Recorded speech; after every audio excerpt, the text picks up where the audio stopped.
नमस्ते। बहुत लोग जो शादी करना चाहते हैं या अभी अभी की है या करके भी बहुत दिन हुए, 10-20 साल हुए, वह बहुत बार पूछते हैं कि गृहस्थी को, शादीशुदा किए हुए स्त्री पुरुष को कैसा रहना चाहिए। भारत के अध्यात्म की, धर्म की, संस्कृति की महान परंपरा रही है जो कि एक विश्व के लिए देन दे सकती है। स्त्री पुरुष संबंध अच्छे रहे, मधुर रहे, प्रेममय रहे, स्वस्थ रहे, दोनों एक दूसरे के ऊपर प्रसन्न रहे।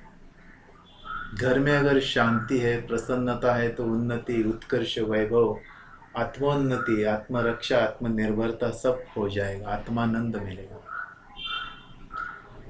दोनों को कैसा रहना चाहिए शादी के बाद? चार अवस्थाएं प्राचीन भारत में मानी जाती थी। पहली अवस्था 25 बरस तक थी, ब्रह्मचर्य की अवस्था। उम्र के 25 होने तक विद्या ग्रहण कर। 25 से 50 शादीशुदा जीवन, गृहस्थाश्रमी जीवन। 50 से 75 वानप्रस्थाश्रमी जीवन और 75 से 100 संन्यास्त जीवन। ऐसी चार अवस्थाएं प्राचीन भारत में मानी जाती थी। ऋषि मुनियों के चिंतन के बाद यह अवस्थाएं निर्माण हुई थी। शरीर के विकास के अनुसार, निसर्ग के अनुसार यह अवस्थाएं थी। गृहस्थाश्रमी जीवन को बहुत अच्छी तरह से जीना चाहिए। पहला तो धर्म का पालन। धर्म यानी विधि, कर्म कांड।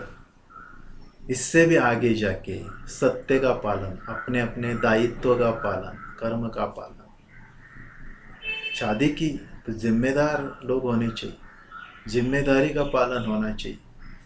शादी के बाद गैर जिम्मेदाराना जीवन नहीं चलेगा। जिम्मेदार, हर तरह की जिम्मेदारी, कठिन से कठिन जिम्मेदारी, प्रतिकूल से प्रतिकूल जिम्मेदारी अपने कंधे पे लेनी चाहिए। प्रगल्भ होना चाहिए, उथल उथला, उथला पुथला, चंचल नहीं, प्रगल्भ विराट होना चाहिए। क्योंकि सारे परिवार का नायकत्व उस समय है 25 से 50। सारे परिवार का नायकत्व, जिम्मेदारी खुद पर है। आधार बनना है, सबका आधार बनना है, सबको जोड़ के रखना है, तोड़ना नहीं, जोड़ना है, सबको संभालना है, सबका अच्छा करना है, मंगल करना है, शुभ करना है, कर्तव्य निभाना है, जिसको धर्म पालन कहा जाता था। दूसरा फिर धैर्य। धैर्य चाहिए, कितनी भी कठिन अवस्था हो, सब भी खो जाए, शून्य हो जाए, संपत्ति खो जाए, कितने भी बड़े बड़े संकट आए, कुछ सूझे ना, कोई साथ ना दे, तो भी धैर्य रखना है। कितनी भी आपत्ति आए, शत्रुओं से आए, बीमारी से आए, कहाँ कहाँ से आपत्ति आए, अर्थ से आए, कहाँ से भी शत्रु आए, तो भी धैर्य रखना है। कड़ा धैर्य, कितना भी प्रतिकूल, चाहे मौत भी सामने खड़ी है तो भी धैर्य रखना है। गृहस्थी व्यक्तियों को, स्त्री को, पुरुष को, दोनों को समान होकर एक दूसरे को जुड़कर, एक दूसरे के साथी सांगाती बनकर लड़ना है। धैर्य से, बिल्कुल निडर होकर, सूझबूझ, होश रखकर धैर्यशाली बनना है। धैर्य, धैर्य का लक्षण है, पुरुषार्थ में चमकता है। जैसे सूरज सूर्योदय के समान कम चमकता है, पर जब वो माध्याह्न में आता है बहुत प्रखर प्रदीप्त रहता है, कोई देख नहीं सकता है। उस तरह का ये जीवन का काल है, एकदम दोपहर का काल, चमकते हुए सूरज की तरह प्रखर, प्रज्वलंत, प्रदीप्त रहना है। धैर्य रखना है, प्रकाश रखना है, कैसा भी समय। तीसरा, क्षमा रखनी है। छोटे छोटे झगड़े, मनमुटाव, गैर समझ, ये तो होते ही रहेंगे, तो छोड़ देना, छोड़ देना, छोड़ देना, आगे जाना, आगे जाना। क्षमा करनी है, अपना मन को बड़ा करना है, अंतःकरण को बड़ा करना है, ईश्वर के साथ चलना है। जो भी होता है चलता रहता है। झगड़े तो देव देवताओं में भी होते हैं, परंतु उनको छोड़ देना, उधर ही छोड़ देना, छोड़ देना, आगे जाना है। बुरे गुणों को नहीं देखना है, अच्छे गुणों को देखना है, उन्हें निखारना है। बुरे गुणों को, बुरी आदतों को धीरे धीरे निकाल के शून्य करना है। कोयले को नहीं उगाना है, चंदन को उगाना है। कोयले को नहीं, चंदन को उगाना है जीवन में। अंधेरे को नहीं देखना है, हमेशा रोशनी को देखना है। रात गई बात गई, जो भी झगड़ा था गया। बड़े मन से देखो, एक दूसरे को स्वीकारो, खुद को स्वीकारो, संभालो। बहुत महत्वपूर्ण है क्षमाशीलता। उसके बाद तप करना है, तप मेहनत करना है, श्रम करना है। सोना भी शुद्ध तभी होता है जब उसको अग्नि में डाला जाता है, तभी पूरा पिघल कर शुद्ध सोना बनता है। असली शुद्ध सोना बनना है तो जीवन में तपना पड़ेगा, कड़ी मेहनत, कड़ा श्रम करना पड़ेगा, परिश्रम करना पड़ेगा, पसीना बहाना पड़ेगा, खून को सींचना पड़ेगा, तो जीवन निखर के आता है। और परिश्रम से निर्मित जीवन ही तो सब अच्छा लगता है। मरुस्थल में जो पेड़ है उसमें ज़्यादा जीवन शक्ति है, और जो नदी के किनारे आए हुए पेड़ तो वैसे ही कमज़ोर रहते, परंतु मरुस्थल के जो पेड़ है वो जमीन से सींचते हैं जीवन को, और प्रतिकूलता में भी तप्त रहते, ताकतवर रहते। तो तप करना है जीवन में, तप, सहनशीलता, सोशिकता, ये तो बहुत बड़ा गुण है, बहुत बड़ा गुण, ईश्वरीय गुण है। सहनशीलता, तपशीलता, तप, मेहनत, श्रम करना है। गृहस्थाश्रम स्त्री को, पुरुष को, सुबह से लेके रात तक, सुबह से लेके रात तक, हर दिन तपना है सूरज की तरह। फिर कर्म करना है, अच्छा सात्विक कर्म करो, कुछ भलाई का काम करो, रोज के उच्च व्यवहार करो। आप जो भी काम काज कर रहे उसमें रोज अच्छा उच्चतम व्यवहार करो। उस जिस क्षेत्र में उसमें ऊंचाई को, सबसे श्रेष्ठतम उत्तमोत्तम कार्य को साकार करो, परोपकार करो, दान धर्म करो, और हमेशा सक्रिय रहो। जहाँ सक्रियता वहाँ अच्छा जीवन। आलस्य को छोड़ दो, त्याग दो, निराशा को छोड़ दो, लात मारो निराशा को, नैराश्य को, उदासी को लात मारो। कभी कभी हार जाते, बहुत बार हारे, मुश्किलें आई, कुछ भी हो, फिर भी लड़ना है, कर्म करना है, हलचल करनी है। चारों ओर ईश्वर है, कोई साथ दे या ना दे, प्रतिकूल परिस्थिति हो या अनुकूल, कुछ कैसा भी हो, सक्रिय रहना है, मार्ग निकालना है, हर चीज से, हर संकट से मार्ग निकालना है, प्रकाश की ओर चलते रहना है, कर्म करते रहना है।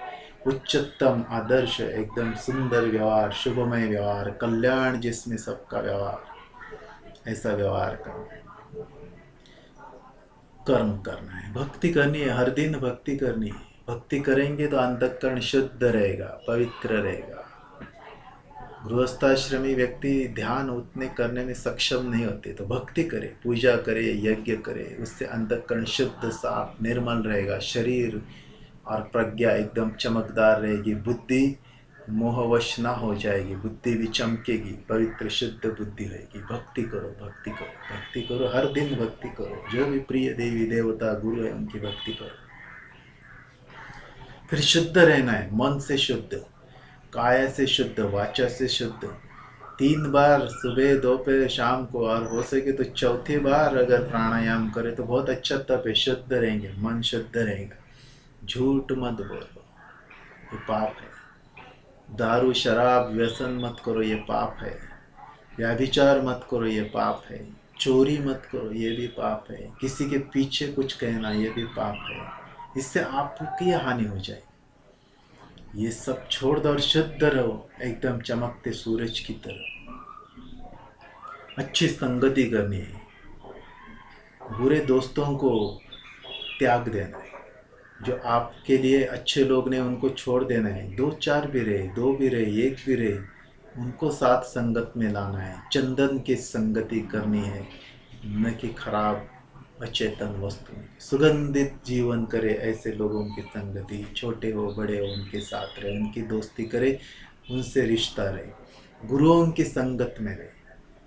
गुरु तो आपके जीवन को उजाले में परावर्तित कर देंगे, अंधेरा मिटाएंगे, तमसो माँ ज्योतिर्मय की तरफ लेके जाएंगे, मार्गदर्शक जीवन का करते रहेंगे। संगति गुरुओं की, अच्छे लोगों की करो, ईश्वर की संगति करो, निसर्ग की संगति करो। ज्ञान भी पाना है गृहस्थाश्रमी लोगों को, ब्रह्म का ज्ञान हो, व्यवहार के छोटी छोटी कौशल का ज्ञान हो, ये हमेशा पाना है। उससे अनुभव प्राप्त होता है वृद्धों द्वारा, तपस्वियों द्वारा, ज्ञानियों द्वारा, गुरुओं द्वारा, सन्यासियों द्वारा ज्ञान पाना। अलग अलग जो तज्ञ है वो जानकार लोगों से हमेशा सीखते रहना है, सीखते रहना है, अपने कौशल को विकसित करना है। कोई रचनात्मक काम करे मतलब खुद का ही विकास करे, अपने जीवन का, व्यक्तित्व का विकास करे। रचनात्मक काम ये विकास करता है, आत्म विकास करता है। संयम रखो, ये भी बहुत महत्वपूर्ण है। इंद्रिय पर, मन पर संयम रखो, मन को भटकने ना देना, इधर उधर इधर उधर नहीं, मन पे संयम रखना है। मन सुंदर हो, ईश्वर जैसा मन हो, देवी देवताओं को भी प्रिय हो, ऐसा मन हो, पवित्र मन हो, विराट मन। छोटा सा संकुचित मन है, मैं, मेरा कुटुंब, मैं और हम दो, हमारे दो ना। सारे जीवन, सारे ब्रह्मांड के लिए, सारे धरती के पेड़ पौधों के लिए विराट बन के जो, वो अच्छा मन है, पवित्र है। जो मन विराट है वो पवित्र है। आचरण अच्छा करो, सत्याचरण, सदाचरण, ऐसा आचरण कि उसके बाद सभी लोग आपके बारे में अच्छा कहें। आपके रिश्तेदार, आपके दोस्त, समाज, देश दुनिया के सब बड़े बड़े हस्तियाँ, प्राणी, पंछी, पौधे, पेड़, देवी देवताएं, सारा ब्रह्मांड कहे अरे ये तो बहुत अच्छे, अच्छा काम करे। जीवन में 5-10 बहुत अच्छे काम तो बताने लायक करने चाहिए। देवी देवताओं को भी प्रिय लगे ऐसे सदाचरण के पवित्र काम करो, सुंदर काम करो। और विसर्जन करो क्रोध का, अपने क्रोध का फेंक दो, क्रोध को फेंक दो। विकारों को, काम, क्रोध, मद, मोह, मत्सर, माया, ईर्ष्या, द्वेष, असूया, सब गंदगी, जहर को फेंक दो, आलस्य को फेंक दो, विसर्जन करो, जीरो करो। स्वास्थ्य की प्राप्ति करनी है एकदम।